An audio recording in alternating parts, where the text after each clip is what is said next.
Hey everyone, and welcome to Cargo Plane. This is a video sort of breaking down the introductory assignment. You can think of it as an assignment that we're giving you guys, but really it's just to help you guys get familiarized with some of the stuff that we do here, and hopefully teach you a few cool things.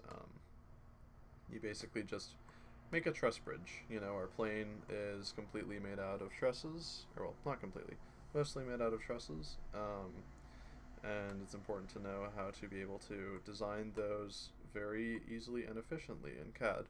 And weldments are a fantastic tool for it. You can do so many things with it. There's hundreds of hours of weldment videos if you really want to get into it, and an entire CSWPA exam on them. But this assignment is just the basic introductions. You're going to make a bridge. Doesn't have to look anything like this one. Just make some type of truss bridge. There's a few requirements that I'll go into, and again, really the goal here is just so that you guys learn. Whether you've been, if you've never even heard of weldments, like I did, I was in that same boat when I was first joining this team. I didn't even know what weldments are. Hopefully this will give you guys a stronger foot to start with than I had. So going into the requirements, first requirement is you have to use weldments. Pretty obvious, or I would hope it's obvious. I mean, you could make this without weldments, you could manually sketch all of this out, but that would be a pain in the ass and suck, so don't do that, and also just defeats the whole point of learning how to use weldments for this team. You need to have a connected bottom. Oh, nice. You need to have a connected bottom along here. You could make it just a flat plate, you can make it more trusses like I did. Do whatever you want. You can also add a top portion if you want, but that's not necessary. You need to use a custom weldment profile. How to make one of those is detailed in Darren's video, which is linked in the same document that you found this video from. I think it's one below. Super useful video. I find myself referring to it every single time that I need to make a custom weldment profile. So great resource. Thank you, Darren.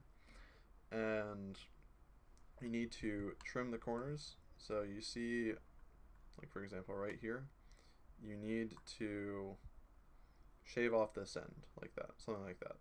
Whatever that equivalency is on your bridge, you need to do that. The second video underneath this one, I think it's Hawk Ridge Systems. They're weldment tutorial video. Honestly, fantastic video. I would highly recommend watching it. Highly, highly, highly recommend. Goes into detail about how to use the trim/extend tool, and also just enable weldments in general, because if you just open SolidWorks for the first time, you won't see this tab.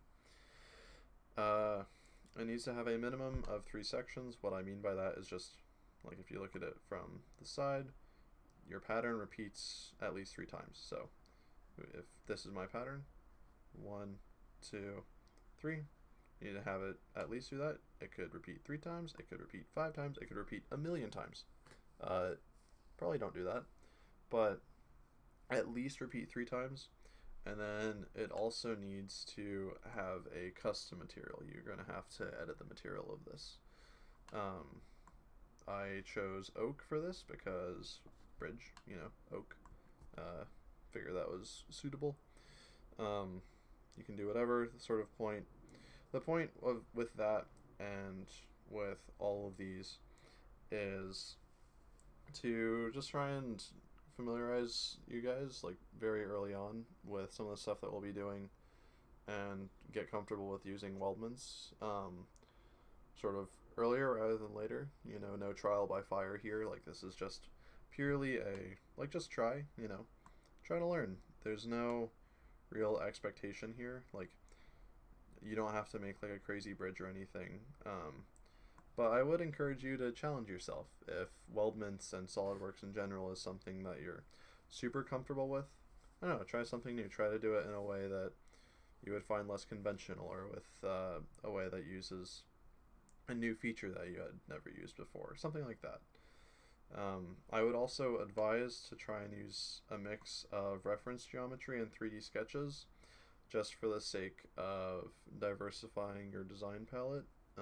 Reference geometry, especially as I'm seeing in industry, is super important. Reference geometry is essential, honestly. And all like patterns, mirrors, derived geometry, like they're all your friends. Anything like that. Use all the tools at hand for you, and you know, for resources like you have this video to refer to, you have Darren's Waldman profile, you have Hawkridge Systems Waldman introduction, and also you just have us. Like, you can reach out. Feel free to reach out to me or any of the other leads anytime you need for a question relating to this. It doesn't even have to be this, but just for the context of this video, like, you can reach out to us legitimately whenever you want. We'll try to answer any questions as best and as timely as possible. Everyone's busy, but we do try. And really, the main point of this is just to learn. Hopefully you learn something new from doing this assignment, whether this is the first time you have ever used Waldmans or even booted up SolidWorks. Hopefully it's not that, or if you've made thousands of Waldmans and this is just like a walk in the park. Hopefully it's still just you flex the muscles a little bit, and get familiarized with some of the tools that we'll be using to design our plane made out of a truss structure. So good luck, everyone.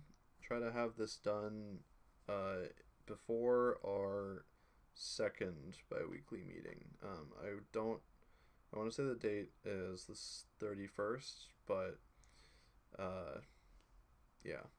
double we'll post about that.